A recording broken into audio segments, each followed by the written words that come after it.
আসসালামু আলাইকুম। সকলকে আমন্ত্রণ আনন্দ টিভি সংবাদে।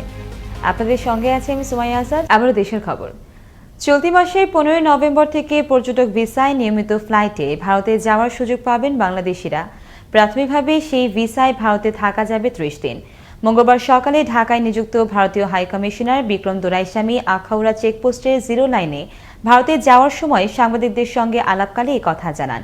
এ সময় আখাউড়া চেকপোস্টে ভারতীয় হাইকমিশনারকে ফুল দিয়ে অভ্যর্থনা জানান আখাউড়া উপজেলা নির্বাহী কর্মকর্তা রুমানা আক্তার ও আখাউড়া থানার ভারপ্রাপ্ত কর্মকর্তা মিজানুর রহমান।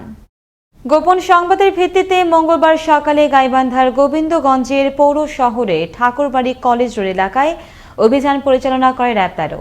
এ সময় বিশেষ কায়দায় বাঁধাকপির ভেতর ফেন্সিডিল পাচারকালে 50 বোতল ফেন্সিডিল সহ মুক্তার হোসেন নামের এক মাদক ব্যবসায়ীকে আটক করা হয়।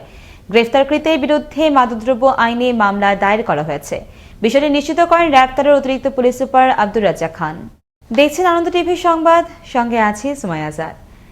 পাটুরিয়া ফেরিঘাটে অর্ধডুবন্ত রোড ও ফেরি আমানত শাহ উদ্ধার প্রায় সম্পন্ন করেছে বেসরকারি প্রতিষ্ঠান জেনুইন এন্টারপ্রাইজ। ফেরির তলায় এ পর্যন্ত 30টি ছিদ্র ধরা পড়েছে। ইতিমধ্যে 85% উদ্ধার কাজ শেষ হয়েছে।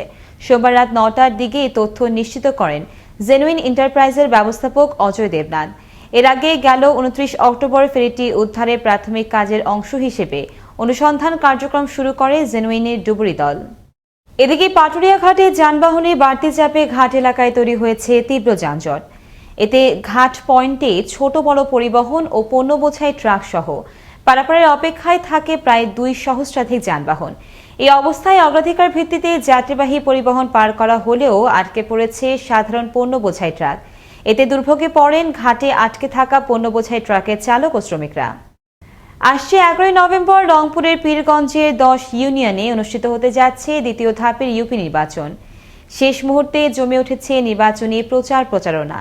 নির্বাচনের দিন ভোটের পরিস্থিতি নিয়ে ভোটারদের মনে বিরাজ করছে শঙ্কা। অপরদিকে সকল প্রার্থী চান সুষ্ঠু পরিবেশে হোক ভোট গ্রহণ। রংপুর থেকে মাহফুজ আলম প্রিন্সের প্রতিবেদনে থাকছে বিস্তারিত। 11 নভেম্বর দ্বিতীয় ধাপে অনুষ্ঠিত হতে যাচ্ছে রংপুরের পীরগঞ্জের 10টি ইউনিয়নের নির্বাচন। ইউনিয়ন জুড়ে সকাল থেকে শুরু হয় মিছিল, মিটিং আর হাটবাজারে চলে নির্বাচনী সংলাপ।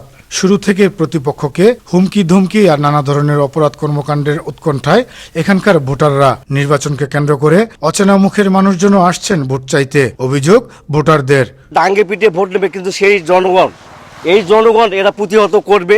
বহিরাগত যদি আসে এটা সরকারের দেখভাল করবে। গাড়িতে দেখি মোটরসাইকেল নিয়ে ঘোরাঘুরি করতেছে, এগুলো অপরিচিত লোক।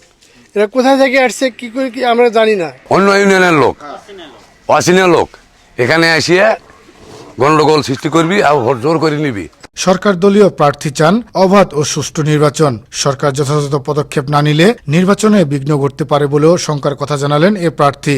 বিভিন্ন জায়গায় বিভিন্ন এলাকায় বিভিন্নভাবে চলাফেরা করতেছে। প্রশাসন এটা যদি এখনই যদি পদক্ষেপ না নেয়, পরবর্তীতে আমাদের এই সুষ্ঠু নির্বাচনে একটা বিঘ্ন সৃষ্টি হতে পারে। তবে স্বতন্ত্র প্রার্থীর অভিযোগ, বহিরাগত ও প্রভাবশালীরা নেমেছে মাঠে। তারা পেশি শক্তি দিয়ে নির্বাচনকে প্রভাবিত করার চেষ্টা করছেন। সরকারি দলের পক্ষে একটু দুর্বল থাকে, এই দুর্বলতাকে হাতিয়ার হিসেবে ব্যবহার করে যদি তারা প্রভাব বিস্তার করে তাহলে তো আমাদের জন্য দুঃখজনক। নির্বাচনের সকল প্রস্তুতি সম্পন্ন, যে কোনো মূল্যে একটি গ্রহণযোগ্য নির্বাচনের জন্য সহযোগিতা চাইলেন এই নির্বাচনী কর্মকর্তা। জেলার পীরগঞ্জ উপজেলার 10টি ইউনিয়নে আগামী 11 নভেম্বর 2021 তারিখে ভোট গ্রহণ অনুষ্ঠিত হবে। প্রতি ইউনিয়নের জন্য একজন করে ম্যাজিস্ট্রেট নিয়োগের সুপারিশ করা হয়েছে। সার্বিক পরিস্থিতি ভালো আছে। আমরা আইন শৃঙ্খলা বাহিনী সহ সাংবাদিক সকল সুষ্ঠু ভোট অনুষ্ঠানের জন্য সকলের সহযোগিতা কামনা করছি। আগামী 11 নভেম্বর নির্বাচন হবে পীরগঞ্জের 10টি ইউনিয়নে। আর এই 10টি ইউনিয়নের 99টি কেন্দ্রের মধ্যে মদনখালী ইউনিয়নের 10টি কেন্দ্রের 7টি কক্ষে ইভিএম এর মাধ্যমে বাকি 89টি কেন্দ্রে ব্যালটের মাধ্যমে ভোট গ্রহণ করা হবে। 3 ভাগে বিভক্ত এই ভোট কেন্দ্রের মধ্যে একটি ভোট কেন্দ্র ঝুঁকিপূর্ণ বলে জানান উপজেলা নির্বাচনী কর্মকর্তা Zainal Abedin. Ananda TV, national desk. Patuakhali কলাপাড়ায় নাইম নামে 13 বছর বয়সী এক কিশোরকে চুরির অপবাদে শিকলে বেঁধে নির্যাতনের অভিযোগ উঠেছে। ওই কিশোরের স্বজনরা জানান, উপজেলার নীলগঞ্জের এলিমপুর গ্রামে পূর্ব শত্রুতার জের ধরে আপনজনেরাই ষষ্ঠ শ্রেণীতে পড়ুয়া এই মাদ্রাসার শিক্ষার্থীকে এমন নিষ্ঠুর নির্যাতন চালায়। এদিকে অভিযোগের ভিত্তিতে এরই মধ্যে একজনকে আটক করা হয়েছে, আর বাকিদেরও গ্রেফতারের চেষ্টা চলছে বলে জানান কলাপাড়া থানার ভারপ্রাপ্ত কর্মকর্তা মোহাম্মদ জসিম। টাঙ্গাইলের দেলদুয়ারের সিলিমপুর বাজারের একটি পাটের গোদামে গেল রাতে অভিযান চালায় র্যাব 12। এ সময় পাচারের জন্য রাখা 73 বস্তা সরকারের খাদ্য বান্ধব কর্মসূচির চাল উদ্ধার করা হয়। পাশাপাশি গ্রেফতার করা হয় 2 চোরা কারবারিকে। গ্রেফতারকৃতদের নামে দেলদুয়ার থানায় বিশেষ ক্ষমতা আইনে একটি মামলা দায়ের করা হয়েছে। অভিযানের নেতৃত্ব দেন র্যাব 12 সিপিসি 3-এর কোম্পানি কমান্ডার আব্দুল্লাহ আল মামুন। মঙ্গলবার ভোরে জামালপুর টাঙ্গাইল মহাসড়কে নারিকেলি এলাকায় ট্রাক চাপায় প্রাণ গেল সিএনজি অটোরিকশার 2 যাত্রীর। এতে আহত হন অপর 2 জন। পুলিশ জানায় 4 যাত্রী সহ জামালপুর থেকে একটি টাঙ্গাইলমুখী সিএনজি অটোরিকশাটি নারিকেলি এলাকায় এসে পৌঁছালে পেছন থেকে আসা ঢাকামুখী একটি ট্রাক সিএনজি অটোরিকশাটিকে চাপা দিলে ঘটনাস্থলে মিন্টু মিয়া ও আবুল কালাম আজাদ নামের 2 যাত্রীর মৃত্যু হয়। এবার আবহাওয়া সংবাদ।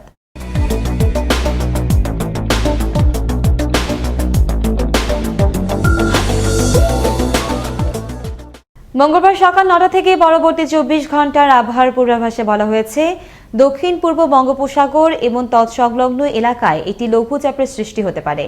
এদিকে দক্ষিণ বঙ্গোপসাগর থেকে আগত অপর একটি লঘুচাপের বাড়তি অংশ উত্তর পূর্ব বঙ্গোপসাগর পর্যন্ত বিস্তৃত রয়েছে।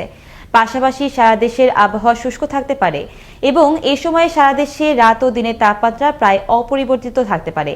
এদিকে মঙ্গলবার সর্বনিম্ন তাপমাত্রা রেকর্ড করা হয়েছে পঞ্চগড়ের তেতুলিয়ায় 13.5 ডিগ্রি সেলসিয়াস এবং দেশের সর্বোচ্চ তাপমাত্রা রেকর্ড করা হয়েছে কক্সবাজারে 19.1 ডিগ্রি সেলসিয়াস।